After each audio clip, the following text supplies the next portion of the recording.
Muy buenas, ¿qué tal? En este vídeo voy a comentar algunas noticias que se han publicado recientemente y también aportaré reflexiones, comentarios o ideas que tengo al respecto y que creo que pueden ser útiles. La semana pasada, Bloomberg publicaba el 10 de junio que en Estados Unidos la inflación es del 8,6%. Este 8,6% es el dato más alto de inflación en los últimos 40 años. Si vemos de dónde venimos con la inflación, con el IPC americano, vemos que los precios estaban más o menos estables en los últimos 5 años hasta que llegó el COVID, momento en el cual, debido a las políticas monetarias que se llevaron a cabo, pues hubo un desequilibrio. Esto ha generado un incremento del precio de la energía brutal, que a su vez eso ha contagiado al resto de bienes y servicios en cuanto a precios y eso ha disparado globalmente todos los precios de la economía. Esto, ahora lo veremos, es un grave problema. No es la primera vez que pasa en la historia, por tanto hay precedentes, pero es algo que en la historia reciente pues mucha gente no ha vivido. Entonces vale la pena tirar un poco la vista atrás y ahora veremos qué pasó. Bien, aquí se había publicado también que la Reserva Federal subía los tipos de interés un 0,75% en breve. Bueno, esto se publicó el 14 de junio, estamos a 15 hoy, pues básicamente ayer. ¿Qué quiero decir con esto? Bueno, al final esto lo expliqué en otro vídeo anterior que envié el 26 de mayo y donde explicaba que en una economía cuando hay un incremento de los precios importante o hay inflación, la forma de frenar ese incremento de precios es a través de subida de tipos de interés o tasas de interés, como está haciendo la Reserva Federal y ahora veremos cómo también lo está haciendo el Banco Central Europeo. En este gráfico, que ya lo compartí, vemos que no solamente es un fenómeno que esté sucediendo en Estados Unidos, sino que también está pasando en el resto de las zonas desarrolladas del mundo. Hay un incremento generalizado de precios muy grande respecto al punto del cual venimos. Y si vamos país por país, vemos como, por ejemplo, concretamente en España, el IPC ahora mismo es del 8,7%. Del 8,7%. Esto es algo que no se veía en un montón de tiempo, ¿vale? ¿Qué está haciendo aquí el Banco Central Europeo? Es decir, nuestra autoridad monetaria, es decir, el homólogo a la Reserva Federal pero en Europa, pues sigue la estela de la Reserva Federal, es decir, también está planteando subidas de tipos de interés, empezará por 0,25 o 25 puntos básicos y paralelamente va a paralizar la compra de deuda que llevaba a cabo estos últimos años para estimular la economía. Bien, ¿por qué es tan importante este tema del IPC? Pues porque al final, si vemos cómo ha afectado el IPC en España desde que se introdujo el euro en la economía, es decir, desde hace 20 años, en el año 2001, vemos como, por ejemplo, a 100.000 euros, un IPC como el que hemos tenido registrado según el Instituto Nacional de Estadística, ha hecho devaluar el dinero hasta que 65.857 euros a cierre del año 2021. Ahora probablemente sea bastante menos. Si lo vemos esto gráficamente, significaría que 100.000 euros ahora mismo valen 34.000 euros menos. O podemos comprar 34.000 euros en importe menos de lo que compraríamos en el año 2001. Esto es un grave problema al cual en Europa y en Estados Unidos no estamos tan acostumbrados como en otros países como Argentina o Venezuela, pero sí que es cierto que como ahorradores, como inversores, si queremos preservar o conservar el valor de nuestro patrimonio, de nuestro ahorro, debemos dejar de acumular liquidez en cuentas corrientes porque el rendimiento o la rentabilidad de una cuenta corriente en Europa y en España concretamente en estos momentos es cero o cercano al cero. Por tanto, si tu dinero no crece y el precio de las cosas que tú compras aumenta, a efectos prácticos significa que tú te estás empobreciendo. Este fenómeno no es reciente, como decía antes, en Estados Unidos desde que se creó la Reserva Federal en el año 1913 hasta el año 2011. Si nos fijamos, un dólar ha perdido en cuanto a poder adquisitivo prácticamente todo su valor. Es decir, ahora mismo sería como tener 5 céntimos. Y esto es lo que pasa en cualquier economía donde hay, monedas fiat, que se llama, ¿vale? Es decir, sistemas económicos donde hay una moneda fiduciaria y el Banco Central de la zona pues puede imprimir o puede crear dinero nuevo a su antojo en función de lo que considere oportuno. Por tanto, esto es un fenómeno que no viene de ahora del COVID, es un fenómeno que viene de hace muchos años y que es algo ampliamente estudiado. Bien, ¿qué efectos tiene la subida de tipos de interés, tanto en Estados Unidos como en Europa? Pues tiene un efecto importante sobre el mercado de bonos o sobre la renta fija. ¿Y por qué comento esto? Pues porque una gran parte del dinero de los españoles está invertido en activos de renta fija. Y esto tiene una implicación importante porque cuando aumentan las tasas de interés en una zona, en una economía, los bonos, la renta fija de esa misma zona disminuye de precio, se devalúa. ¿Vale? No voy a entrar en temas técnicos del por qué pasa esto ahora, pero simplemente creo que debemos quedarnos con la idea de que la evolución de los tipos de interés y el precio de los activos de renta fija tienen direcciones inversas, ¿no? Opuestas. Por verlo como un ejemplo muy sencillo, si tenemos un bono que vale 1.000 euros en el mercado porque la tasa de interés es del 3%, en el momento en el que las tasas de interés o los tipos de interés suben al 4%, como está sucediendo, ese mismo bono, ese mismo activo de renta fija pasa a valer 750 dólares o euros. Por tanto, esto es algo que afecta a cualquier persona que tenga ahorro o dinero invertido en renta fija. De hecho, si vemos lo que ha sucedido en este año desde el día 1 de enero con diferentes tipos de activos de renta fija en diferentes zonas geográficas, vemos que casi cualquier tipo de bono, ya sea soberano o sea corporativo, ha tenido pérdidas, pero pérdidas tremendas, porque hablamos de que la renta fija ha sido tradicionalmente considerado un activo conservador, para mí mal llamado conservador, y cualquier persona que sea aversa al riesgo piensa que por tener un fondo o tener parte de su patrimonio en renta fija está seguro, cuando lo que realmente está es en un tipo de mercado muy hinchado, muy inflado y que ahora ha explotado, y obviamente pues esto ha generado unas pérdidas de doble dígito, incluso en algunos casos casi del 20%. Aquí vemos un artículo del 11 de mayo del Economista, dice: pérdidas históricas en el mercado de deuda.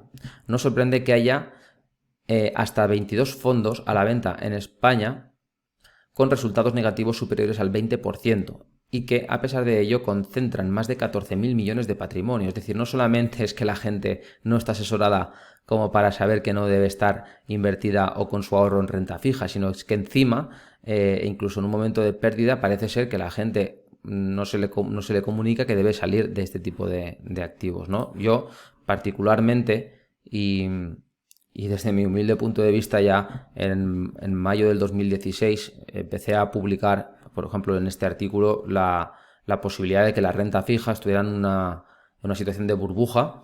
Y bueno, y me preguntaba, pues oye, ¿cuándo explotaría? Pues bueno, finalmente ha explotado esta burbuja en la cual estábamos inmersos desde hace tanto tiempo.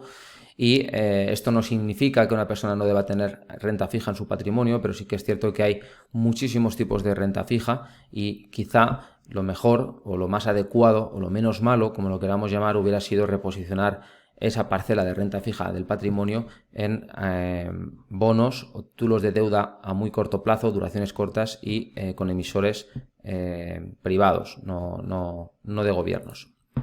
Bien.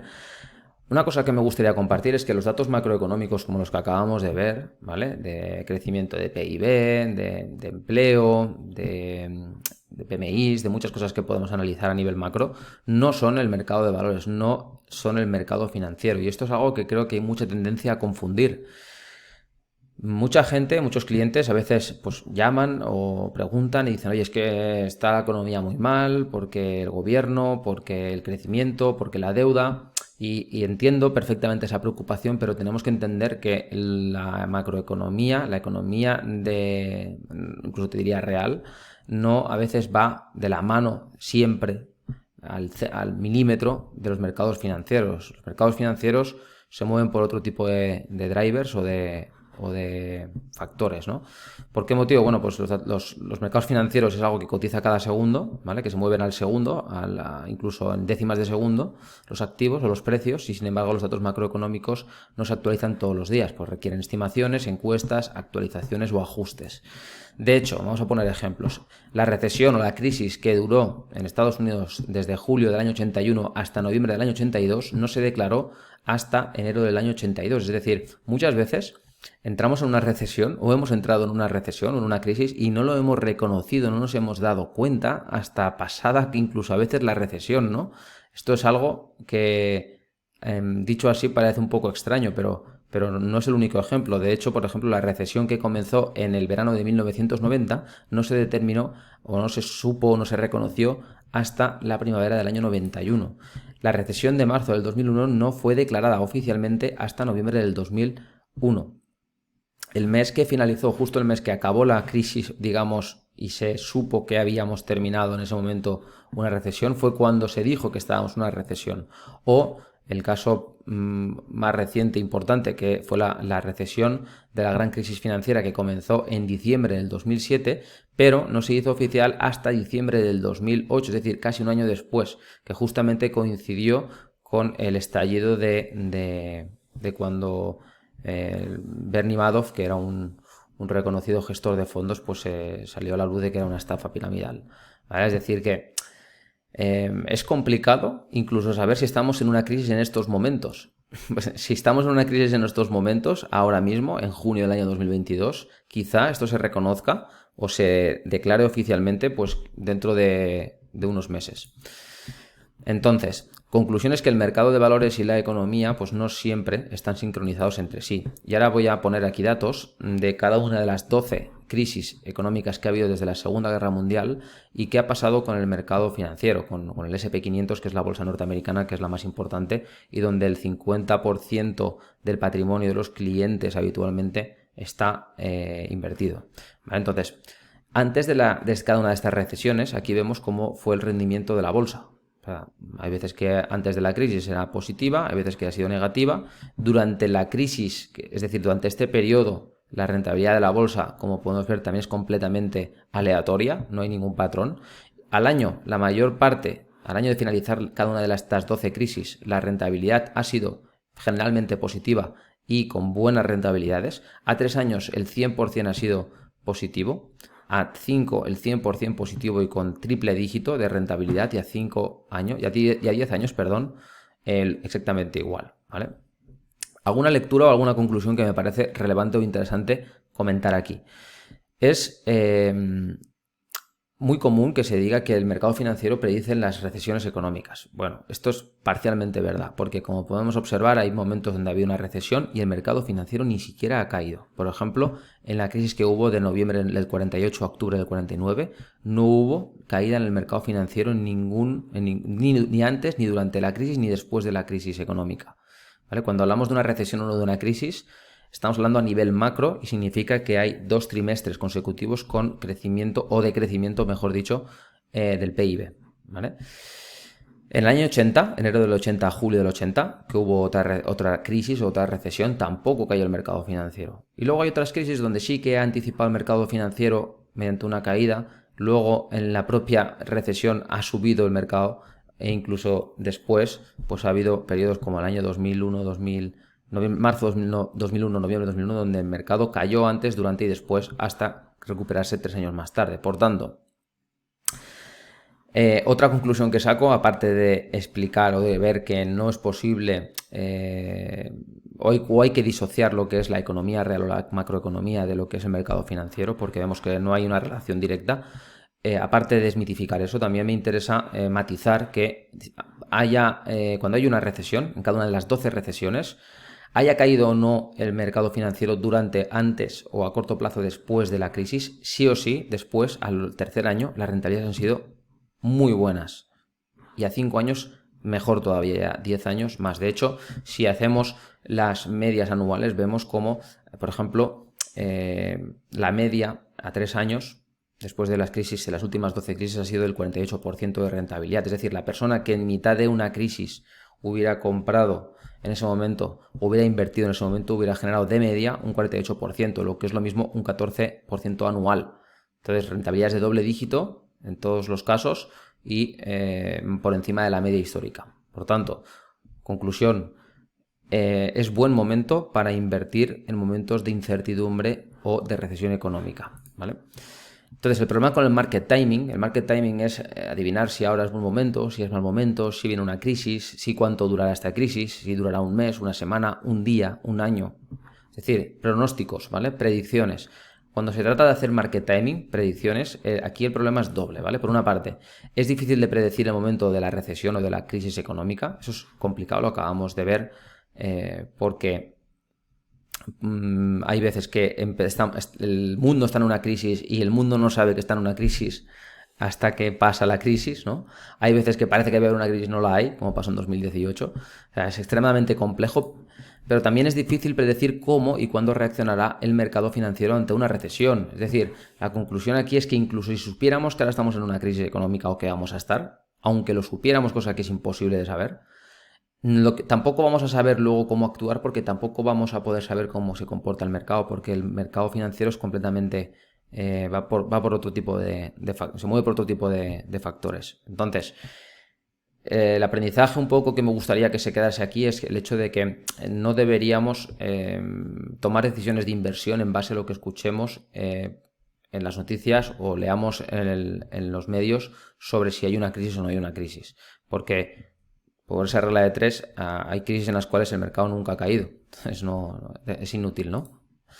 Bien, cambiando un poco de tema, esta noticia del Financial Times del 30 de mayo del 2022 decía "Stocks fall, insiders buy", es decir, las acciones, la bolsa cae y los insiders compran. ¿Quiénes son los insiders? Pues los insiders son los ejecutivos, los directivos, los altos mandos de compañías que están cotizadas, de las mejores o las más grandes empresas del mundo, ¿vale? Y esto es algo que por ley de transparencia en Estados Unidos se publica cuando un directivo compra por motivos de transparencia. El regulador lo obliga y por tanto son datos objetivos y públicos que se pueden saber, ¿no? Esto es un informe de JP Morgan, un gráfico de JP Morgan de un informe suyo, donde se ve que hay momentos de la historia reciente donde los insiders, donde los ejecutivos, donde los directivos compran acciones de sus empresas a mercado, y luego hay momentos donde venden.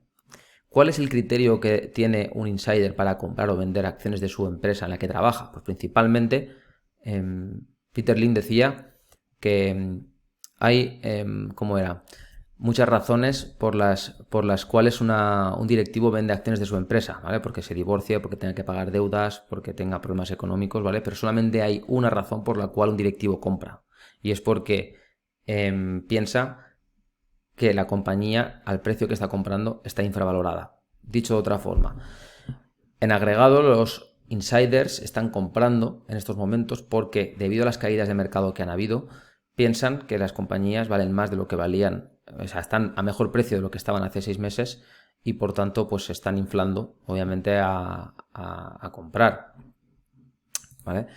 De hecho, este otro gráfico de Goldman Sachs, de un informe, muestra cómo en el año 2022 hay solicitudes, o mejor dicho, autorizaciones para buybacks. Buybacks significa compras de acciones que hace la empresa, no los directivos, sino la empresa como sociedad, compra sus propias acciones al mercado y luego las cancela. Cuando una empresa que cotiza en bolsa utiliza su caja, utiliza su dinero para comprar sus propias acciones al mercado y luego cancelarlas. ¿Cuándo hace eso? Pues de la misma forma que hace pues el CEO o el director financiero o cualquier otro tipo de directivo a nivel personal. Lo hacen cuando piensan que pueden recomprar sus propias acciones más baratas de lo que la empresa realmente vale. Y esto que estamos viendo aquí son las compras o ventas que hacen los minoristas, no los insiders, no las empresas, no la gente que tiene un conocimiento profundo de lo que sucede en el mercado, sino la gente de a pie, los inversores retail que tienen fondos en bancos comerciales y que compran o venden en función de otros criterios muy distintos, entre ellos el miedo o la codicia. Entonces, hay meses, hay trimestres, mejor dicho, donde hay compras, ¿vale?, donde hay suscripciones netas, que son las barras que están hacia arriba, y hay meses o trimestres donde hay reembolsos netos. Bien, si contrastamos lo que hacen los retailers, es decir, los clientes minoristas, la gente que no tiene cultura financiera en general, y me incluyo ahí, porque al final yo personalmente he aprendido trabajando ya de adulto, pero a mí nadie me ha enseñado cultura financiera, y al igual que a mí entiendo que a prácticamente nadie en España, pues los que estamos pequeños ahorradores, ¿no?, que no tenemos ese conocimiento, pues nos movemos de esta forma, ¿no? Y si lo contrastamos con lo que hacen la gente que tiene información y que tiene un conocimiento de lo que sucede en el mercado, vemos que hay una clara correlación, ¿no? Vemos que cuando los minoristas, por ejemplo, en el primer trimestre del 2020, cuando hubo el COVID y cayó el mercado, estaban vendiendo por importe en España por lo menos de 2.169 millones de euros, aquí vemos cómo los insiders en el S&P 500 estaban comprando. Es decir, ¿quién estaba vendiendo y quién estaba comprando? Pues ahora se ve claramente que éramos los minoristas los que estábamos vendiendo a la gente que tenía esa información y ese conocimiento. Lo que pasó después creo que es obvio, todo el mundo lo sabe. Comprar en el COVID fue una de las mejores oportunidades recientes para generar riqueza, ¿vale? Cualquier persona que hubiera estado bien asesorado lo hubiera sabido y lo hubiera hecho así. ¿Qué pasó anteriormente en el último trimestre del 2018, donde recuerdo que también cayó el mercado por miedos a una recesión en China, en este caso? Exactamente igual, cayó el mercado. ¿Quién vendió? Pues la gente minorista, los pequeños ahorradores. ¿Y quién compró? Pues compraron los directivos, ¿vale? Y los insiders. De nuevo, 2016, otra caída del mercado que hubo, que recuerdo que tocó en febrero del 2016 hizo solo el mercado, pues durante ese primer trimestre del 2016 también ventas netas por 648 millones de euros en España, que fue sincronizadamente el momento donde los insiders, donde los ejecutivos estaban inflándose a comprar. Y lo mismo en el pasado. Y esto, si tiráramos hacia atrás en el tiempo, sería siempre igual, porque al final, como he dicho muchas veces, el mercado es un juego de suma cero. No hay forma, tú cuando vas a vender un activo al mercado no lo puedes vender a nada o a nadie, alguien te lo está comprando. La pregunta es, ¿quién te lo está comprando? Pues cuando hay caídas en los mercados, ¿quién está comprando? Pues la gente que sabe lo que está haciendo, seguramente, ¿vale?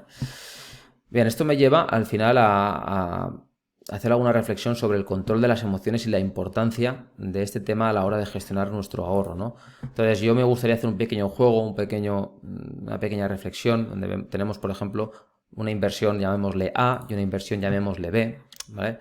Y un mismo cliente que tiene estas dos inversiones, cuando entra en su móvil o entra en sus posiciones y ve que una inversión A pone que está con un más 10% en color verdecito y la otra ve que está en un menos 10%. Entonces, yo esta pequeña slide siempre la muestro, por ejemplo, a un cliente le digo, oye, si ahora mismo tuviéramos 1.000.000 de euros para invertir de nuevo y ampliar posiciones, ¿en cuál de las dos inversiones meterías ese 1.000.000 de euros? Ahora mismo, ¿en la inversión A o en la inversión B? ¿No? Y obviamente, pues debido sobre todo a sesgos cognitivos, a falta de información, pues lo normal, lo natural o lo espontáneo o lo que te pide el cuerpo es que el cliente, o yo incluso me pasaría, te diga que quiere hacer esa aportación a esta inversión, no a la de abajo, a la que está yendo bien, ¿vale? Hasta aquí es un poco lo evidente o lo fácil de ver o lo superficial. Yo me gustaría profundizar en este proceso para hacer ver que no es tan fácil, ¿vale? Realmente no funciona así esto, no sería lo más adecuado. Bien, antes de seguir con el ejemplo, un pequeño inciso, simplemente recordar que cuando una persona o un ahorrador compra por ejemplo, un fondo de inversión, una cartera de activos a través de un fondo de inversión, lo que está haciendo es, en cada aportación compra una serie de participaciones de ese fondo de inversión. El valor al cual compra esas participaciones en el fondo de inversión depende del momento. Como podemos observar, esto es un ejemplo de lo que vale cada participación de un fondo, da igual, un fondo cualquiera. Desde hace unos cuantos años vemos que la evolución de esta participación, el precio, pues salió a 5, luego cayó por la crisis del COVID, del Lehman Brothers, y luego se recuperó. Entonces cada línea o cada punto de esta línea representa el valor liquidativo o el valor de la participación del fondo. Por ejemplo, ahora vale 10,66. Si yo tuviera para comprar 10 euros, pues podría comprar prácticamente una participación. Si tuviera 100 euros para invertir en este fondo, pues compraría 10 participaciones, porque cada participación vale 10,66 euros. Bien, dicho esto, y con este pequeño inciso paso al siguiente punto. Vamos a hacer un supuesto de que queremos invertir 60.000 euros de forma periódica, es decir, 60.000 euros ahora, 60.000 euros por ejemplo de aquí a un mes, 10.000 euros ahora, 10.000 euros el siguiente mes, 10.000 euros el siguiente, así hasta 60.000 durante 6 meses, ¿vale? Pongamos esa hipótesis. El precio actualmente de las participaciones es de 100 euros. Cada participación del fondo en el cual yo voy a comprar vale 100 euros, ¿vale? Y yo sé que ese fondo, porque está diversificado, porque está anclado al crecimiento de la economía mundial, porque está bien gestionado, yo sé que en un futuro, no sé cuándo exactamente, pero yo sé que en un futuro la participación, en lugar de valer 100, valdrá 140. Igualmente, de la misma forma que en este caso la participación salió a 5 y ahora vale 10, vale el doble. Pues bueno, aquí podríamos hacer una analogía, ¿no? Y decir, bueno, pues ahora mismo la participación vale 100, luego valdrá 140. Entonces, si nosotros empezamos con un primer paquete de 10.000 euros a comprar este fondo, pues compraríamos obviamente 100 participaciones, porque 10.000 euros entre 100 euros son 100 participaciones compradas. Y ahora voy a hacer como dos caminos o como dos supuestos diferentes, ¿vale? En uno, el inversor, llamémosle verde, ¿no? Ve como su inversión sube un 20%, es decir, el valor de su participación del fondo sube a 120 y el otro ve que baja un 10%. El precio de la participación vale 90.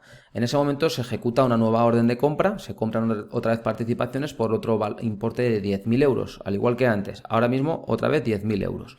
Por tanto, el inversor verde compra 83 participaciones porque obviamente se ha encarecido esa participación, y el inversor azul compra más participaciones porque se ha abaratado. 110 participaciones tiene compradas ahora, ¿vale? En esta segunda compra.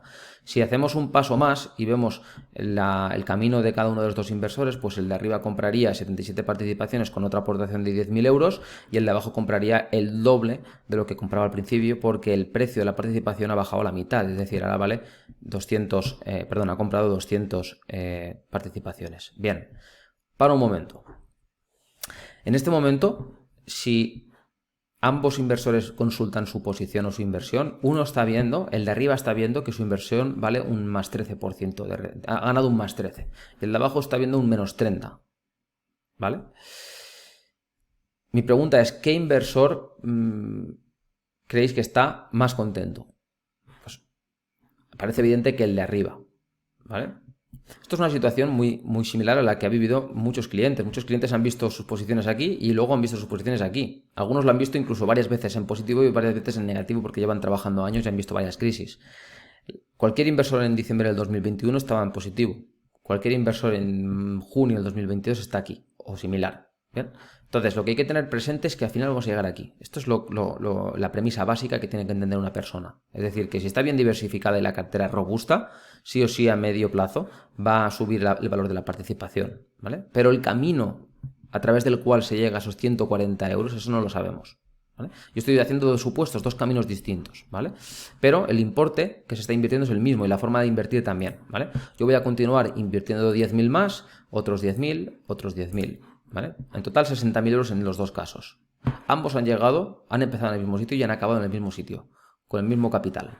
¿Cuál es la diferencia entre el inversor de arriba y el inversor de abajo?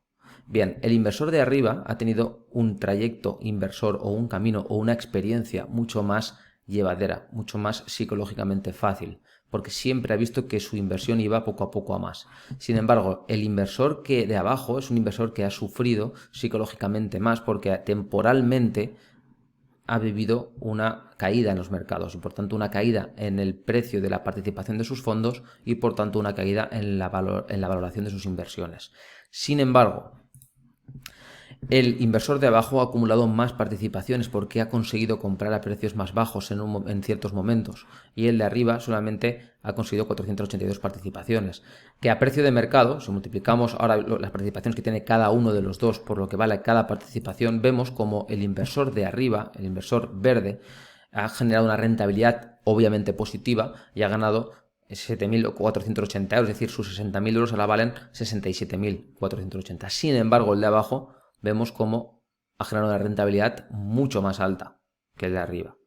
Y esta es la gran contradicción y el gran problema que tienen muchos clientes, que no son capaces de abstraerse y ver que a medio plazo, cuando se recupere el mercado, les está favoreciendo vivir una crisis en estos momentos y comprar barato en estos momentos. El cliente que está en este punto está realmente asustado y el que está aquí está contento. Sin embargo, cuando se recupera el mercado y se disipan las nubes, vemos como si pudiéramos elegir, preferiríamos obviamente el inversor azul, ¿no? Que es el que más rendimiento económico ha generado a su patrimonio. Bien, ya para concluir, si vemos lo que ha pasado en el mercado, en los mercados financieros en los últimos 13 años, aquí lo muestro gráficamente, vemos como siempre hay motivos de preocupación, es que esto es imposible de remediar, es decir, siempre hay motivos para vender, siempre hay motivos para estar preocupados, siempre hay volatilidad en el mercado. Esto ha sido así siempre, desde hace 250 años y va a ser así siempre. Esto es algo inevitable. La clave o el éxito de un proceso inversor coherente y sensato es aislarse del ruido y realmente aprovechar esos momentos de caída, ¿no? En los cuales la gente pues no sabe muy bien por dónde tirar o hay incertidumbre y realmente es un excelente momento para generar riqueza a medio y largo plazo. Bueno, esto ha sido todo, espero que haya sido útil y bueno, para cualquier consulta pues obviamente estoy a vuestra disposición. Un abrazo.